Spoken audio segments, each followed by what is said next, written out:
é o herói da vida dele. É criminoso para a justiça, é criminoso para o poder público, mas é o pai dele. E isso a gente precisa rever. Então essa coisa que você consegue de pegar a vida, mesmo que ela te dê uma pancada, né? Eu outro dia eu falei isso aqui. Eu fui criado sem pai, você conhece um pouco da minha história, sozinho. E eu sei o que é você tá andando na rua da Covanca, tá com um peão na mão e juntar assim um garoto, te dar cascudo e tomar o peão na tua mão. Eu sei o que é tomar banda na rua. Então, eu poderia ser um revoltado, um bandido. Eu aprendi luta. E hoje eu ensino isso para as pessoas. Eu ensino as pessoas a se defenderem. Então, eu acredito que o Walter, ele foi transformado. Você, Walter, e é óbvio, o Conta Aqui, para quem não sabe, não é um podcast religioso. Mas eu nunca vou deixar de falar de Deus aqui, irmão. Minha fé é inabalável. Você consegue entender que esse Walter, que eu acabei de citar aqui, esse molde, ele é feito pela vida ou pelo poder do evangelho em você? Eu acho que as duas coisas. Porque senão a gente diria que as pessoas só são transformadas exclusivamente pelo evangelho. Não é. Tem pessoas transformadas pela vida. Então eu acho que as duas coisas. O problema não é exatamente esse. O problema é como a gente lidar com essas coisas. Tem gente que lidar com a vida muito mal, né? Eu ontem atendi uma pessoa e ela estava muito feliz. E a felicidade dela era o seguinte, ela disse, olha, eu estava em crise e você conseguiu muito rapidamente me tirar da crise. Eu estava doente e você com 3 sessões me curou. E eu disse, aí ela, o que você acha que é isso? Eu falei, a crise. E ela disse, como assim? Aí eu disse, a crise é a melhor coisa que pode acontecer em nós.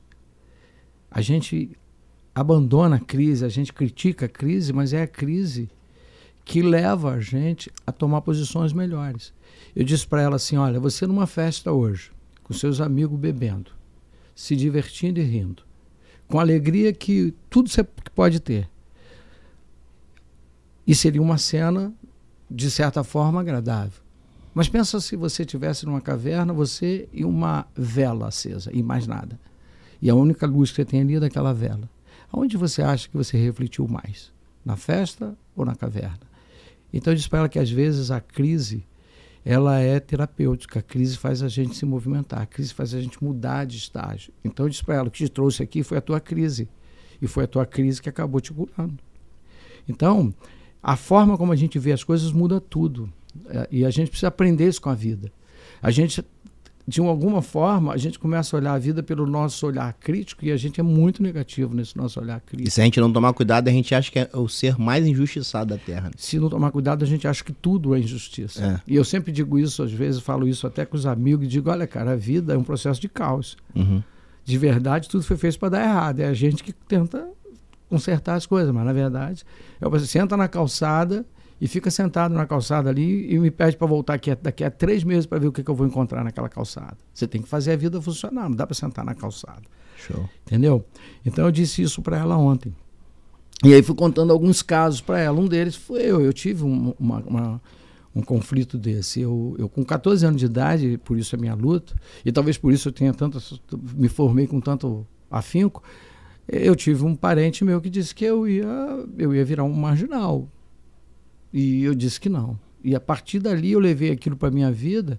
Eu não fiz uma faculdade, eu não fiz um vestibular que eu não pensasse nisso. Eu não vou ser um marginal, eu vou ser alguém. Então, no final da vida dele, eu agradeci. Disse para ele, olha, você me ajudou. Tu agradeceu ele? Agradeci. Antes do final da vida, bem antes do final da vida, eu agradeci. Eu virei orgulho, né, na verdade, até dele, né? E ele falava de mim com certo orgulho. E eu disse para ele, rapaz, eu agradeço a você, porque... E aí eu disse para ela, eu podia ter usado essa fala como sempre é uma ponte, mas eu posso usar a ponte para um fracasso e posso usar a ponte para o sucesso. Só depende de que lado eu quero ficar nessa ponte. Esse livro aqui, vamos lá, vamos tentar falar dos livros aí. O Despertar, Uma Nova Vida. Esse livro... Esse já fala de um processo de conversão. Esse já é uma coisa mais religiosa. Porque eu falo nesse livro de um processo transformador, por isso que tem uma borboleta na capa. E eu conto a história do casulo. Eu não tinha observado a borboleta. No outro é livres porque tem um barco lá e você vê, mas esse aí tem uma borboleta. Eu falo do processo de transformação. Porque o casulo, ele é confortável, quente, aconchegante. Mas o casulo é só o casulo. Ele te protege, mas não te leva a lugar nenhum. Eu conto essa história no Despertar. E às vezes a gente se acomoda por causa disso. O casulo é confortável. E romper o casulo é doloroso. Mas a única oportunidade que você tem de voar é quando você rompe o casulo. Eu gosto da... Você pode ser a lagarta Aham. ou pode ser a borboleta. A decisão é sua. Eu gosto sempre de olhar a questão do casulo dentro da perspectiva de solidão e solitude, né? Que são coisas distintas, mas que às vezes se misturam. Pela criação que eu tive, pela vida e pelas coisas que eu já vivi, né? Eu sempre busco filtrar essa coisa em momentos de crise, que eu tentei falar com um amigo, não consegui, tentei buscar alguém, não consegui. Ao invés de eu falar, caramba, quando eu mais precisei, ninguém me ajudou, eu busquei entender que aquele era o meu tempo, era o meu momento, em que eu tava no meu casulo, mas que depois eu iria sair dali voando. Não era para falar com ninguém. Exatamente. Essas coisas foram impedidas. E as amizades não foram terminadas por causa disso, porque você sabe que isso hoje é uma vitimização sobre isso, né? Há muita vitimização. Acho até que exagerado. Né? E no meio evangélico, então, é um negócio assustador. Quem te viu passar na prova e não te ajudou. Fica parecendo que é uma obrigação. Né? E, na verdade, todo mundo... É óbvio, existem histórias, fatos e fatos. Existem, sim, ingratidões, a gente sabe que existe. Mas eu acho que a gente precisa aprender a fazer esse filtro da vida. Cara, que bom que eu fiquei sozinho nesse tempo. Exatamente. E hoje você busca a solitude dos momentos em que você quer estar sozinho, que você precisa estar sozinho. Então eu acho bacana essa questão do casulo. Não, e esse livro é transformador. Eu tenho até alguns testemunhos de pessoas que foram transformadas por esse livro. Porque esse livro, dentre outras coisas, ele destrava as pessoas no que diz respeito até à questão da relação com Deus. Porque eu tenho uma dificuldade de entender as relações com Deus que existem por aí. Tem vários tipos. Relações que as pessoas dizem ter com Deus, no caso. Dizem ter com Deus. Sim. São relações, para mim, muito, na minha opinião, e assim, muito estranhas e muito conturbadas, né? E eu não vejo nada mais simples do que você ter uma relação baseada em amor, simplesmente em amor. Sabe aquele amor sem julgamento? Sabe esse amor sem você se tornar o juiz? Sem favorecimento. Sem favorecimento. Você ama porque ama.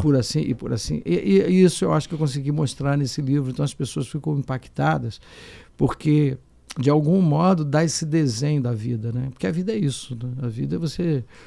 o que é melhor da vida? É aproveitar o melhor que ela tem, né? Então, todo o restante é coisas que a gente vê da forma inadequada. E aí eu consegui, de algum modo, falar nesse livro aí. Eu, na verdade, pastor, eu vou falar uma coisa aqui que eu vou confessar algo. Você acabou de assistir mais um corte do Conta Aqui. Participe, comente, indique.